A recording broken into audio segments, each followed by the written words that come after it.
साद इब्न वक़ास ने फरमाया, भाई देखो कोई पुल है नहीं, कश्ती भी नहीं है, हमें उस पार जाना है, तो जाने के लिए क्या किया जाए?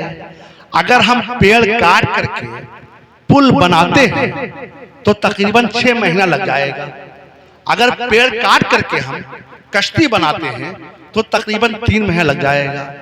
मुसलमानों ने कहा, आप अमीर लश्कर हैं, हजरत उमर इब्न खत्ताब के दौर का वाक़या है, आप अमीर लश्कर हैं, आपने कुछ तदबीर सोची होगी, बताइए। साद वक़ास फरमाते, देखो हम लोग अल्लाह के रास्ते में परचम इस्लाम को बुलंद करने के लिए लेकर निकले हैं, तो अल्लाह हमारी हिफाजत फरमाने वाला है, चलो दरिया में कूद पड़ते हैं, चलो दरिया में कूद पड़ते हैं। कहा चलो ठीक, जिनके पास घोड़े हैं वो घोड़ों को दरिया में डाल देंगे, जिनके पास ऊंट है वो ऊंट को दरिया में डाल देंगे, जिनके पास खच्चर है वो खच्चर को दरिया में डाल देंगे, और जो पैदल है वो हज़रत साद इब्न वक़ास फरमाते हैं, जो पैदल है वो भी अपने आप को दरिया में डाल दे, जिन्हें तैरना आता है वो भी अपने आप को दरिया में डाल दे, जिन्हें तैरना नहीं आता है वो भी अपने आप को दरिया में डाल दे, अल्लाह हिफाजत फरमाने वाला है। ये कहा, तमाम मुसलमानों ने आपके हाँ में हाँ भरा, दरिया में कूद पड़ते हैं। माँ साजो सामान के सारे मुसलमान सही सालिम उस तरफ लौट जाते हैं, पार हो जाते हैं दरिया। जब दरिया पार हो गए तो साद इब्न वक़ास ने मुसलमानों की तरफ रुख किया और फरमाया, ए मुसलमानों, कोई गुम तो नहीं हुआ, किसी का कोई सामान तो गुम नहीं हुआ। एक सहाबी खड़े हो जाते हैं, अर्ज करते हैं, अमीर लश्कर, मेरे पास लकड़ी का एक प्याला था, जिस प्याले में हम आटा गूंधा करते थे, जिस प्याले में हम सत्तू घोल करके पी लिया करते थे, जो वो प्याला दरिया में कहीं गुम हो गया है। साद इब्न वक़ास ने फरमाया, कोई बात नहीं यार, प्याले ही का तो नुकसान हुआ है। कहा, बात प्याले की नहीं है, वो गुम हो गया है, अब हमें आटा गूंदना पड़ेगा, तो वो कहां हम ढूंढेंगे? हमें सत्तू पीना पड़ेगा, तो हम कौन सा बर्तन इस्तेमाल करेंगे? कहा, अच्छा तुम्हें तुम्हारा प्याला चाहिए? हाँ हाँ, हमें हमारा प्याला चाहिए। साद इब्न वक़ास ने दरिया की तरफ रुख फरमाया और फरमाया,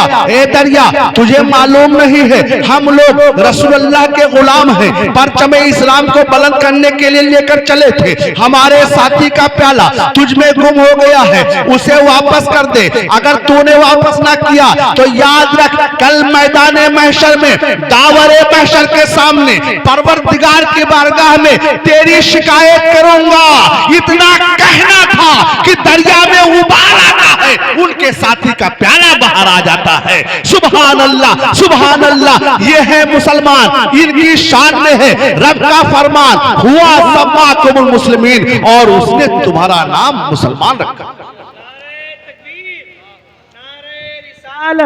मसलके आला हजरत अज़मते सहाबाए किराम, नारे तकबीर, नारे रिसालत, माशाअल्लाह माशाअल्लाह। एक हम मुसलमान हैं, वो दरिया को हुक्म दे रहे हैं तो दरिया उनके साथी का प्याला वापस कर रहा है, और एक हम मुसलमान हैं। अपने बच्चे को बेटा इधर आओ, कहा यार टर्टल लगाए हो, अपना सगा बेटा, अपना बेटा, अपनी बीबी को कहते हैं, सुन हरदम तुम्हारे सुना करी और कोई काम नहीं है तेरे। मेरे भाई, तुम ही ना सुनोगे तो इसे कौन सुनेगा? ये दिल की सदा है, मेरी आवाज नहीं है, ये बात हकीकत है। वो औरतें हैं कि शौहर उनके मजाजी खुदा,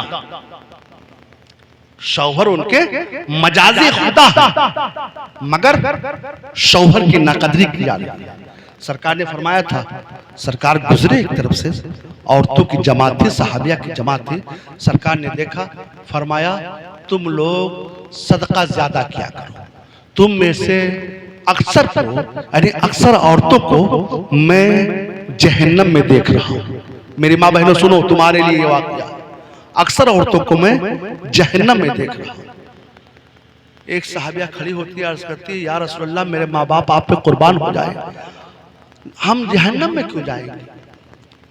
सरकार फरमाते हैं, तुम्हारी अक्ल भी नाकिस है, तुम्हारा दीन भी नाकिस है। जहन्नम में इसलिए जा रही हो कि एक तो खुदा की इबादत नहीं करती हो, दूसरी बात शौहर की इताअत नहीं करती। अल्लाह अकबर कबीरा। माँ बहनों सुनो, खुदा की इबादत नमाज पढ़ने को कह दो, नानी मानने लगती। इन औरतों से कहा जाए नमाज पढ़ो नमाज पढ़ो, दुनिया भर की पंचायत करेंगे, दुनिया भर की बातें करेंगे, नमाज की बात आती है, नमाज की तरफ ख्याल ही नहीं, नमाज पढ़ना ही नहीं। रमजान का मुकद्दस महीना आता है, रोजे पर रोजा रख लेंगे, रोजा है, अफ्तार के टाइम शौहर से कुछ खुटपुट हो जाए तो दूसरा रोजा बगैर सहरी अफ्तारी के शुरू, और नमाज पढ़ने को कह दो, नमाज नहीं होती।